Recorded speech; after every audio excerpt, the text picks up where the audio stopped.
Missed opportunity, if you ask me. I say you got them, all right? You kept the book. You got to go after them.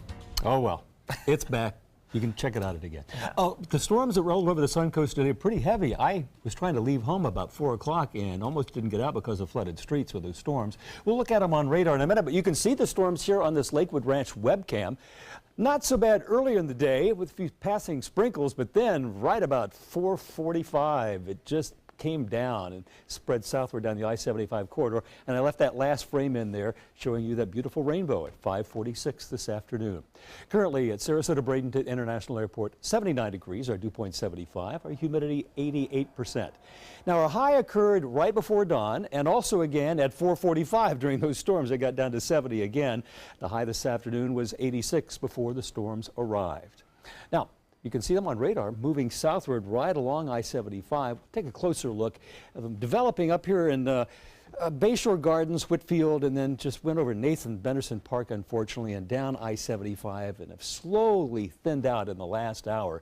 But we have some more storms in southern parts of our viewing area in western Charlotte County that'll be around for another little bit, but it's generally going to be a clearing evening. Well, looking at the whole weather picture, not only do we have Hurricane Maria, we'll look at that in a minute, high pressure has been producing record warm temperatures, like in the 90s around Chicago and even up to Minneapolis, St. Paul for several days, while this dip in the jet stream has been producing mountain snow in the west. This whole wave in the jet is going to move eastward, ending the heat wave and bringing cooler weather all the way to the east coast by late in the week. We kind of track the progress of that cold front.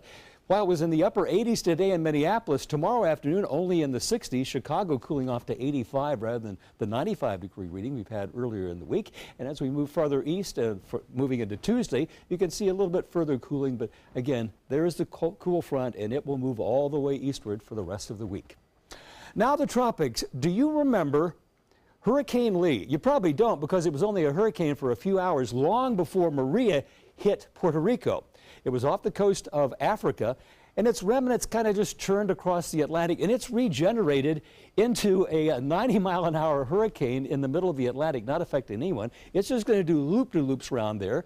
Well, Hurricane Maria is going to continue to move northward, and while it's done all kinds of damage, we know, back upstream, it fortunately is not going to affect any land areas. And if we look at the official forecast from the National Hurricane Center, with winds now of 105-mile-an-hour winds, Category 2 Hurricane Maria predicted to perhaps skirt the Carolina Outer Banks. The cone of uncertainty is just brushing Cape Hatteras with winds of about 85 miles an hour. They're going to definitely get pounding surf and a lot of heavy squalls moving ashore, but I think this is going to move out to sea very quickly, and we can verify that with all the computer models pretty much in agreement. The most reliable models in red indicating it's going to go off North Carolina and then make a sharp turn to the right.